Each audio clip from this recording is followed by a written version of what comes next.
Do you want me to say anything, Robbie? Robbie.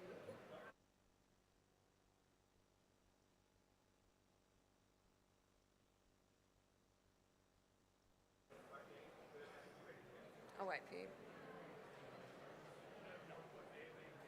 Not at all.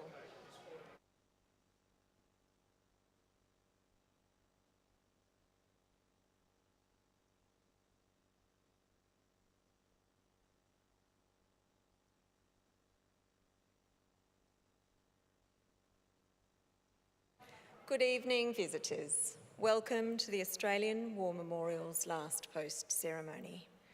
My name is Jenny Halpin, and joining us today from the Royal Australian Air Force is Wing Commander Michael Moroney. This evening, we are honoured to welcome the members of the National Australia Day Council and the accompanying delegation, which includes Australian of the Year category winners past and present, and nominees from each state and territory for this year's national awards. Since its inception 65 years ago in 1960, our nation has celebrated the achievements and contributions of eminent Australians through the Australian of the Year Awards by recognising the contributions of leading citizens who are role models for us all. They inspire us through their achievements and challenge us to make our own contribution to creating a better Australia. As always, we welcome the veterans who have served, those that are still serving, and the families that love and support them. The live stream of this ceremony is made possible by the Returned and Services League of Australia and the RSL and Services Clubs Association. We welcome members who are watching the broadcast of this ceremony across Australia. During this evening's ceremony, wreaths will be laid at the base of the pool of reflection by visitors to the memorial. Now, if you are able, could I please invite you to stand and join in singing the national anthem.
If you require a seat, please be seated. The Australian War Memorial was the vision of Charles Bourne, Australia's First World War official historian. Bourne landed with the Australian troops on Gallipoli and stayed with them at the front through to the end of the war. The idea of this national memorial and museum came to him at Pozières, France, in the depths of the bloody fighting of 1916.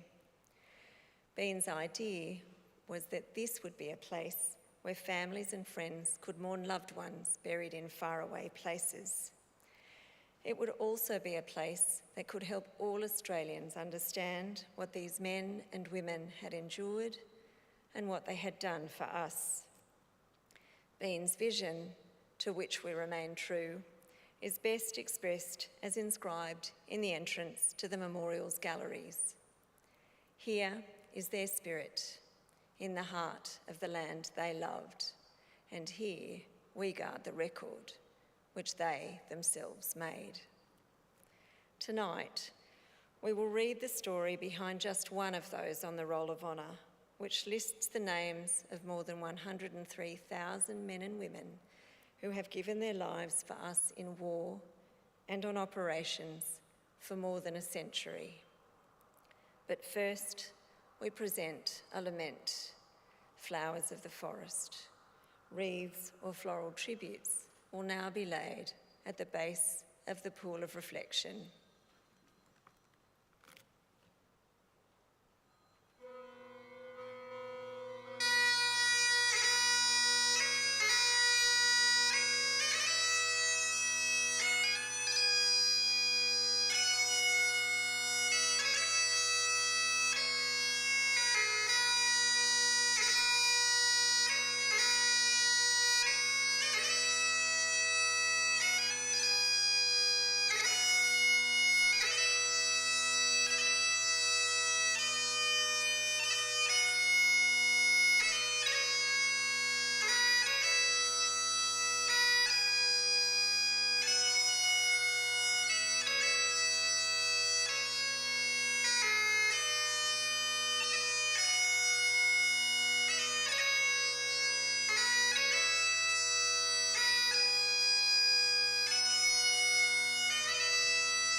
Today, we remember and pay tribute to Private Douglas George Bourne.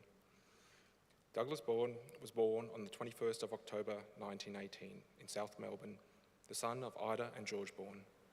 He grew up in South Melbourne and attended Dorcas Street and South Melbourne Technical Schools before going on to work for the Yallourn State Electricity Commission. The town of Yallourn was established in Victoria as a company town to house employees of the State Electricity Commission, which operated the Yallourn Power Station complex. With the start of the Second World War, Douglas's brother, Harry, joined the Royal Australian Air Force. Douglas Bourne, however, enlisted in the part-time militia in January 1940, joining the 37th Battalion. By the time he was called up for full-time duty in October 1941, he had married Mary Hannah Norman. Douglas's 37th Battalion had earlier been linked with the 52nd Battalion, forming the 37th 52nd Battalion, before the battalion separated in 1937. The two battalions merged again in August 1942 after Japan's entry into the war and a reorganisation of the Australian Army. By then, Private Bourne had been involved in training with his battalion in Queensland. He had also run afoul of military discipline on a number of occasions. In March, he had been fined 13 days' pay and given a week of detention as punishment for repeatedly being found absent without leave. By June, however, he had become accustomed to military life and his leadership potential was marked with his promotion to Lance Corporal. After a period of home leave in December 1942, he returned to his unit to continue training. On the 15th of February 1943, Lance Corporal Douglas Bourne and his comrades embarked from Brisbane for active service overseas. Arriving at Milne Bay in New Guinea 10 days later, the 37th 52nd carried out intensive jungle training, conducted patrols, and was used as a source of labour for work parties. This involved particularly making and improving roads in inhospitable conditions. In early March, Douglas reverted to the rank of private at his own request. Whatever the reason behind that decision, it did not mark a lessening in Douglas's engagement with the war. In September 1943, he transferred from the militia to the 2nd Australian Imperial Force, but remained with the 37th 52nd Battalion. That month, the unit left Milne Bay for Lae with the rest of the 4th Brigade. Moving by landing craft, the men were to protect Red Beach and support the 9th Division in preparation for the Huon Peninsula Campaign. With Japanese forces in New Guinea hampered by a lack of supplies and reinforcements because of Allied efforts at sea and in the air, troops from the Australian 9th Division, supported by Douglas's 37th 52nd Battalion, made an amphibious landing east of Lae, followed by an advance along the coast where they were to link up with the 7th Division coming from Nadzab. In early December, Douglas and his comrades moved past the Song River, conducted patrols and mopping up small groups of enemy as they moved towards an area known as Bonga. Douglas's Delta Company acted for a time as a protection party for the ration train supplying the 4th Brigade. The company was then involved in laying communication lines. By the 8th of December, members of the company had reported enemy shells falling in their area during the night, but without causing any casualties. Patrols reported enemy in the area, and the company was warned that they were about to advance through a suspected enemy line of withdrawal. After 6 enemy mortar bombs landed within a few feet of Australian forces, D Company and the forward observation officer located the source of the mortars, which was dealt with by artillery fire. As the men continued forward, however, Delta Company experienced more shelling, with explosions too close to its position for comfort. At first light the next morning, Delta Company located an enemy force.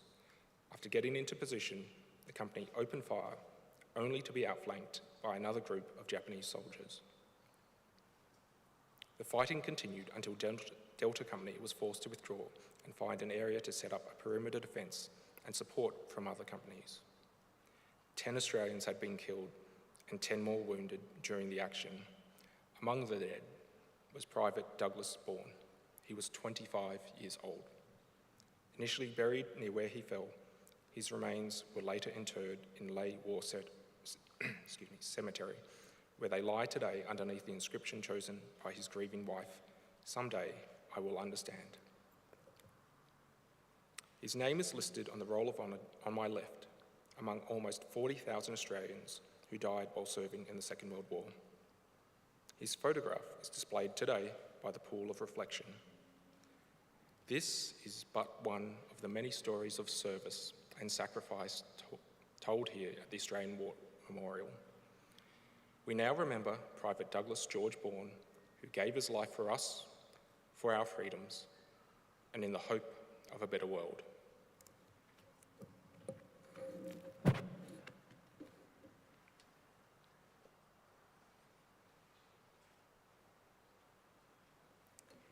Please stand for the reading of the Ode and the sounding of the last post.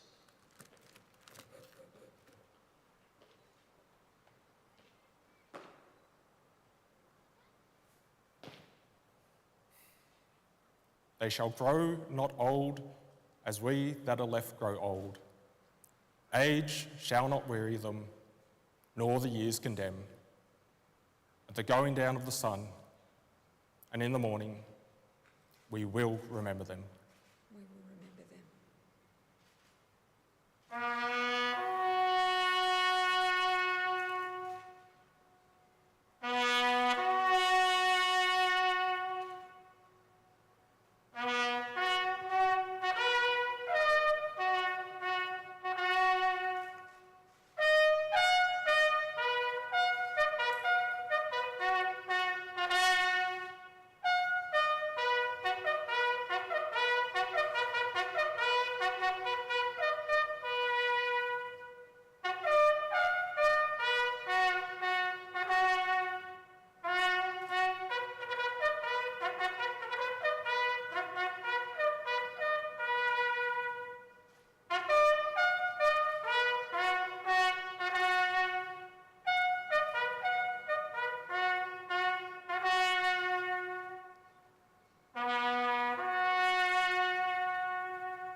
lest we forget.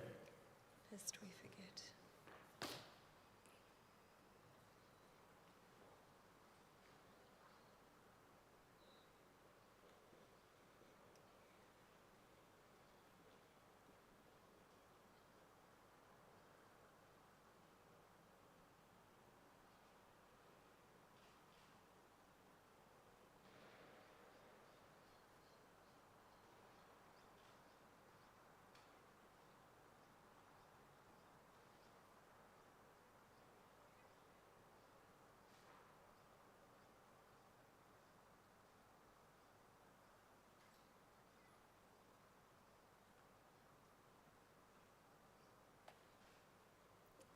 We leave you this evening with the words of the memorial's founder, Charles Bourne. Many a man lying out there at Pozières or in the low scrub at Gallipoli, with his poor, tired senses barely working through the fever of his brain, has thought in his last moments, well, it's over. But in Australia, they will be proud of this. Ladies and gentlemen, girls and boys, that concludes the last post ceremony.